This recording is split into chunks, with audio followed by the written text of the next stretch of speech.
Was 536 the absolute worst year in history? Spoiler, yes. And here's why. These days, the phrase worst year ever gets thrown around a lot. Usually after a disappointing movie sequel or a rough year at work. But when historians and scientists weighed in, they didn't just roll their eyes at internet hyperbole. They pointed to one year that stands out as the true heavyweight champion of misery. 536 AD. Sure, history is littered with catastrophic years filled with war, plagues, and disasters. But no single year left such a measurable scar on humanity, shaping decades of suffering and struggle across the globe. So, what made 536 AD so uniquely terrible? Buckle up, because we're diving into the dark, cold, and plague-ridden world of the real worst year ever. Let's begin. While serving as a military advisor to Belisarius, one of the Byzantine Empire's most distinguished generals, Byzantine historian Procopius noticed some trouble brewing in the air while traveling with his boss in Sicily in the year 536. He wrote of a sun that gave forth light without brightness. During like the moon during this whole year, and it seemed exceedingly like the sun in eclipse. For the beams it shed were not clear, nor such as it is accustomed to shed. Translated, it was all dark outside like all the time. He, of course, wasn't the only one to notice the sun appear to be in a mood during 536. Michael the Syrian, a Byzantine scribe, would later write of this period. The sun became dark, and its darkness lasted for 18 months. Each day it shone for about 4 hours, and still, this light was only a feeble shadow. Everyone declared that the sun would never recover its full light. The fruits did not ripen, and the wine tasted like sour grapes. This wishy-washy sun situation cast a non-metaphorical dark cloud over the globe that darkened the sky for at least a full year in 536. Researchers later discovered evidence of a massive volcanic eruption, whose ash was likely a major contributor to the Seattle-like weather, minus all the rain, spreading ash and destruction on a global scale. Not to mention it made the grapes sour and the wine bad. So that's an easy strike against the year 536. Basic biology teaches us that plants need the sun to aid in their growth and survival. So not having direct sunlight for the duration of at least a year did a real number on the crop output around the world and sparked a widespread famine around the globe. And it wasn't just that the plants wanted to catch their rays. It was just too darn chilly for crops to grow. With the sun cloaked in an endless cloud, the temperature of the earth dropped between 1.6 and 2.5 degrees Celsius, 34.88 to 36.5 degrees Fahrenheit, for all the Americans thinking, that doesn't sound so bad. But it also cooled temperatures for decades to come. Crop scarcities were reported far and wide around this time, including in Ireland, where they suffered through their own horrible-sounding food depletion, which they called bread failure. A dusty veil covering the sun wasn't the only bad thing in the air for these poor people just trying to live their lives in 536. There was also a plague, or two, waiting in the wings to strike these vitamin D-deprived immune systems. Nobody was immune to this infestation. It swept through the lower classes all the way to the imperial palace. Symptoms, as they were lovingly described, began with a sore that formed on the palm of the hand and progressed until the afflicted one could not take a step. The legs swelled, then the buboes burst, and pus came out. Obviously, if this same plague were to infect the world today, there would probably be a TV show called Dr. Bubos, Pus Buster, and with it, a new contender for the worst year to be alive. With the plague beginning to make the rounds in Constantinople, the city began to stink, what with the piles of dead, sick bodies just sort of being tossed around into the sea, only to resurface later. There wasn't a lot of burial planning back then.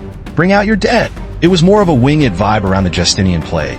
Emperor Justinian ordered the bodies to be removed from the city. I'm not dead. Yeah, he says he's not dead. Yes, he is. I'm not. But all that did was expose more people to the disease, as healthy people were responsible for moving deceased, sickly bodies out of the cities. Things weren't all bad for Emperor Justinian, though, as the plague that took all of these lives and made the city a smelly nightmare would later be named the Plague of Justinian. So that was probably nice for him. Less so for the estimated 50 million people that died from it, however. Around 536, the climate in China started its journey into madness, doing perfectly normal things like raining dust you could scoop into your hands. Not only should it not rain dust, but it certainly shouldn't be measurable by the scoopful. The Nanshi, a 6th century chronicle, reported a yellow ash-like substance falling from the sky. They named their freak weather Hui, or dust, and said it was yellow in color. Whether this was volcanic ash or just some random unexplained climate reaction is not known. However, this was just the beginning of China's climate disruption. The chronicles of the southern dynasties reported on a rare summer-winter weather event with frost in midsummer and snow in August. Like a Southern California girl in Chicago in January, the crops were not here for this cold snap. Summer crops were destroyed, and the city of Hsinchu, along with others, was thrown into a deadly famine that lasted for 2 years and resulted in the deaths of around 70% to 80% of the population. Researchers discovered evidence deep in the ice sheets of Iceland and Greenland that indicated a major volcanic event occurred around 536. Volcanic eruptions in Iceland in 540 and 547 thrust people into the literal Dark Ages, with ash lining the skies and blocking out the shiny, hot sun thing in the sky that the people of the 6th century were starting to get used to having around. Based on tropical volcanic ash later discovered, some scholars have suggested a volcano in El Salvador went blasting off around the year 535 or 536. Still, others pointed to a volcanic eruption in North America as a contributor to the dark skies around the world. When combined with the 2 Icelandic volcanic eruptions, it kicked off what was adorably called the Late Antique Little Ice Age. This cute little ice age cooled off the planet for at least a decade and resulted in the death of crops and, subsequently, people, both directly through starvation and indirectly, as a malnourished population was more susceptible to diseases, of which there were plenty running around. Well, there's one thing that certainly couldn't claim it had a bad year: exploding volcanoes. By the time the 6th century rolled around, the Roman Empire had migrated east to Constantinople, and under the guiding hand of Emperor Justinian, the Romans sought to get back to the glory days of the empire. Much like a high school graduate who still hangs around campus and wears their Letterman jacket. I mean, it is pretty cool. Though some of Justinian's generals saw success in this cool goal, most notably Belisarius, who fought against several different armies, including Goths, Vandals, and others. Justinian himself couldn't mirror the success due to constant uprisings and imperial instability. Those pesky uprisings always getting in the way of success. To add sickness to war defeats, the Byzantine Empire would never fully recover from the disease and famine sparked by the events of 536.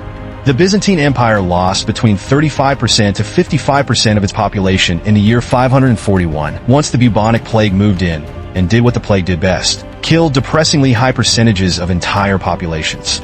Historians believe the plague could have been transported by plague-infested rats hitching a ride on military trains during this attempt to bring the Roman Empire back to its peak, which clearly backfired. The horribleness of 536 didn't discriminate.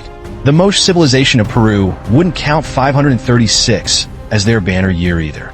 The Moche civilization, a once dominant force in the region, was known to be avid fishermen and developers of an advanced irrigation system that allowed a variety of crops to grow.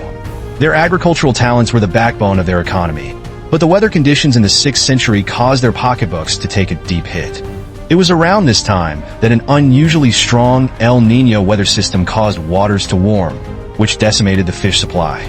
The freak weather system also caused heavy flooding, which ruined their irrigation systems and devastated their ability to grow enough food to feed their people. People probably tired of listening to Twitter users claim X and X was the worst year ever. A group of scholars set out to set the record straight once and for all. Harvard historian Michael McCormick and a group of scholars decided to science their way out of the age-old question: what was the worst year to be alive? Initially, however, this was not the ultimate goal of McCormick and his group of 12 interdisciplinary scholars. The group came together to study metal usage, coinage, and changes to the 7th century monetary systems. Somewhere in this thrilling subject matter, one probably began to ponder if they were living in the worst year to be alive.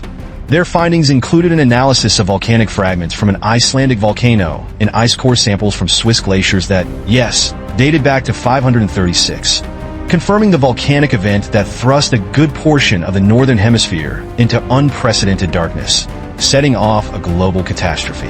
Yeah, but in 1998, both Armageddon and Deep Impact were released, and people had to choose between which 2 asteroid-based action movies they liked best. That's a tough year. The planet left behind plenty of evidence of climate trauma that resulted in a chain of climate events that spiraled over into real human suffering. Remember, we only get one Earth, everyone. Please recycle. Dendrochronologists, people who study tree rings to determine a tree's age, since that's a science and not a wild guess, noticed some disturbing patterns emerging when examining Icelandic trees. The rings indicated a period when the tree's growth had slowed, suggesting a significant cool down had occurred around the middle of the 6th century. This, combined with the newly unearthed ice core evidence discovered in 2018, helped date the time of the catastrophic event that ruined Earth for a little bit, to the year 536. In researching the worst year to be alive, things weren't always so bleak. In fact, the research started by our friends at Harvard ended on a positive note. While the events of 536 were the spark for some truly literal dark days in our planet's history, the researchers were also able to find the moments things really started to turn around. When researching coinage, they noticed the reappearance of lead in the ice core samples, indicating that people were producing silver again for money.